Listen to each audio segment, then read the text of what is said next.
Hello students, मैं अमित खनुजा। जैसा कि आप जानते हैं कि मैंने पिछले वीडियो में आपको सेट का इंट्रोडक्शन दिया था। आज हम लोग रिप्रेजेंटेशन ऑफ सेट के बारे में और जानेंगे। तो आइए बिना समय गवाए स्टार्ट करते हैं। देखिए, तो जैसा कि रिप्रेजेंटेशन ऑफ सेट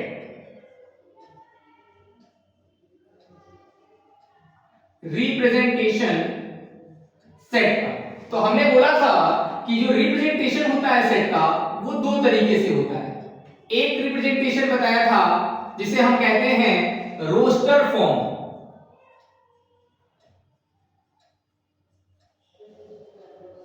और जो दूसरा रिप्रेजेंटेशन बताया था उसे हम कहते हैं सेट बिल्डर फॉर्म।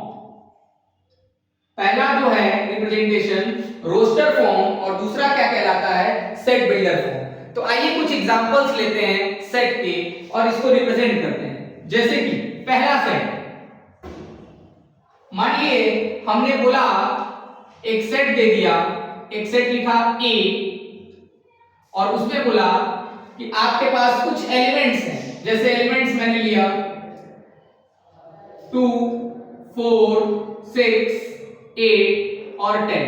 आप जानते हैं कि ये जो एलिमेंट्स को लिखा गया है, जो कि 2, 4, 6, 8, 10 को लिखा गया है, यहां ये सेट 2 के मल्टीपल्स को रिप्रेजेंट कर रहा है। और ये जो रिप्रेजेंटेशन होता है सेट का, इस रिप्रेजेंटेशन को हम लोग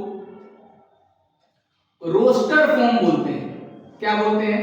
रोस्टर फॉर्म। क्यों बोलते हैं भाई? इसलिए बोलते हैं क्योंकि यहां जो हर एक एलिमेंट लिखा गया है, चाहे 2 लिखा गया हो, चाहे 4 लिखा गया हो, चाहे 6, चाहे 8, चाहे 10, हर एक एलिमेंट को रिप्रेजेंट कर दिया गया है। और सेट बिल्डर में क्या करते हैं, इन पांचों एलिमेंट्स की जगह एक वेरिएबल असाइन करते हैं। जैसे एग्जांपल हम ले लें, हमने कहा सेट ए एक सेट होगा जिसमें एक एलिमेंट x होगा। एक एलिमेंट क्या होगा? x। और फिर इस x को मैंने डिफाइन किया कि such that x is equal to 2n। x की वैल्यू क्या लेंगे हम लोग? 2n। और अगर इस n को हम लोग अलग अलग पुट करें, सपोज दैट x की जगह 2n लिया, अगर n इज इक्वल टू 1 रखें तो x की वैल्यू क्या आएगी?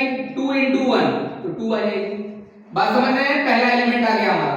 अगर n इक्वल टू 2 रख देंगे तो x इज इक्वल टू क्या आ जाएगा? 2 into 2, तो ये आ जाएगा 4। इसी तरह अगर 3 रखेंगे तो x is equal to 2 into 3, तो ये आ जाएगा 6। 4 रखेंगे तो 8 और 5 रखेंगे तो 10। मतलब आपको यहां पर n की वैल्यू रखनी होगी। कहां से कहां तक? 1 से लेकर 5 तक। तो देखिए n 1 से लेकर 5 तक, समझ रहे हैं? Greater than equal 1 and less than equal 5। और साथ में हमें ये भी लिखना होगा कि भाई 1 और 2 के बीच में कोई नंबर नहीं लेना है। इसका मतलब for every n belongs to capital N। तो ये जो रिप्रेजेंटेशन है, ये दोनों सेट आपस में इक्वल है। इन दोनों में अंतर बस इतना है कि एक रिप्रेजेंटेशन रोस्टर फॉर्म में है और उसी को दूसरे तरीके से रिप्रेजेंट किया गया जिसे हम सेट बिल्डर बोले। हमने क्या किया सेट बिल्डर में? हमने पांचों एलिमेंट्स को नहीं लिखा, उन 5 एलिमेंट्स की जगह एक वेरिएबल x ले लिया, फिर उस x को इस तरह से डिफाइन किया कि पूरा सॉल्व करने के बाद वही 5 एलिमेंट हमको मिल जाएंगे। आइए एक और एग्जांपल लेते हैं। जैसे मान लीजिए आपके पास मैंने कोई दूसरा सेट लिया, एग्जांपल के तौर पे हम कोई दूसरा सेट लेते हैं। जैसे मान लीजिए एक सेट B लिया, या मैंने आपको पिछले क्लास में ये बताया था कि सेट ऑफ नेचुरल नंबर जिसे हम कैपिटल N से लिखते हैं। तो सपोज दैट हमने ले लिया एक एलिमेंट x ले लिया, n ले लिया सेट, और इसमें एलिमेंट्स इस तरीके से लिख दिए 1 2 3 4 5 6 7 8 डॉट डॉट डॉट डॉट ऐसे लिख दिया। तो ये जो सेट है ये एक इनफाइनाइट सेट है। क्यों? क्योंकि इसमें जो नंबर ऑफ एलिमेंट है वो बहुत सारे हैं, बहुत सारे हैं इसीलिए, और ये सब क्या है? काउंट नहीं हो सकते। तो इस तरीके के सेट को क्या कहेंगे? इनफाइनाइट सेट, जिसमें हम नंबर ऑफ एलिमेंट्स को क्या नहीं कर सकते? काउंट नहीं कर सकते। तो आइए जरा देखते हैं इसको अगर हमें सेट बिल्डर में रिप्रेजेंट करना होगा तो हम लिखेंगे n is equal to x such that, सीधे सीधे लिख देंगे कि x बिलोंग कर रहा है n में, x बिलोंग कर रहा है n में। तो बात वही हो गई, ये भी वही है, ये भी वही है, दोनों में कोई अंतर नहीं है। आइए एक और एग्जांपल लेते हैं।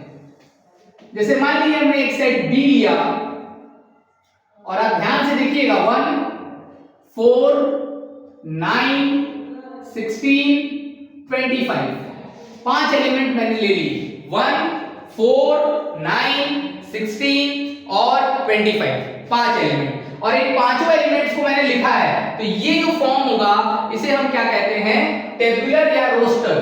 क्या बोलते हैं, टेबुलर या रोस्टर फॉर्म, टेबुलर या रोस्टर फॉर्म। तो ध्यान दीजिएगा, अगर इस सेट को हम लोग चाहें तो सेट बिल्डर में रिप्रेजेंट कर सकते हैं। तो आइए जरा देखते हैं। सबसे पहले मैंने क्या बोला कि आप सभी एलिमेंट्स की जगह एक वेरिएबल क्या कर लेंगे, असाइन कर लेंगे। जैसे यहां 2 4 6 8 10 की जगह हमने एक वेरिएबल असाइन किया और वो वेरिएबल क्या था, x था। इसी तरीके से इन पांच एलिमेंट्स की जगह हम एक वेरिएबल असाइन करेंगे और वो वेरिएबल क्या होगा, x होगा। क्या होगा, x होगा। अब ध्यान दीजिएगा, अब इस x को ध्यान से समझिए। अगर हम इस x को ये लिख दें n का स्क्वायर, क्या लिख दें, n स्क्वायर, और n की अलग अलग वैल्यू पुट करें। मान लीजिए 1 रखा मैंने, तो 1 का स्क्वायर तो क्या हो जाएगा, 1 हो जाएगा। इसी तरीके से अगर n की जगह हम 2 रख देंगे तो 2 स्क्वायर तो क्या आ जाएगा, 4 आ जाएगा। और आप देखिए यहाँ पे 4 दिख रहा है। अगर n की जगह हम 3 लिख दें तो ये हो जाएगा 3 का स्क्वायर, तो ये 9 हो जाएगा। इसी तरीके से अगर 4 रखेंगे तो 4 स्क्वायर 16 हो जाएगा। 5 रखेंगे तो क्या हो जाएगा, 25, क्योंकि 5 का स्क्वायर क्या हो जाएगा, 25। तो आइए जरा देखते हैं। तो मतलब मैंने क्या किया, x की जगह n स्क्वायर लिखा, x की जगह क्या लिखा, n स्क्वायर, और इस n स्क्वायर को डिफाइन करेंगे। क्या करेंगे भाई कि n की वैल्यू ले रहे हैं आप 1 से लेकर के 5 तक, और ये भी बता दिया कि हर n जो है कैपिटल N का क्या है, मेंबर है। तो ये जो सेट है, ये B सेट और ये B सेट दोनों सेम है, बस इनके रिप्रेजेंटेशन का क्या है, अंतर है। तो पहला सेट जो है मैंने ये लिया और दूसरा सेट मैंने ये लिया। मुझे लगता है कि आपको इन दो एग्जांपल्स की मदद से रिप्रेजेंटेशन ऑफ सेट के बारे में कुछ पता चला होगा।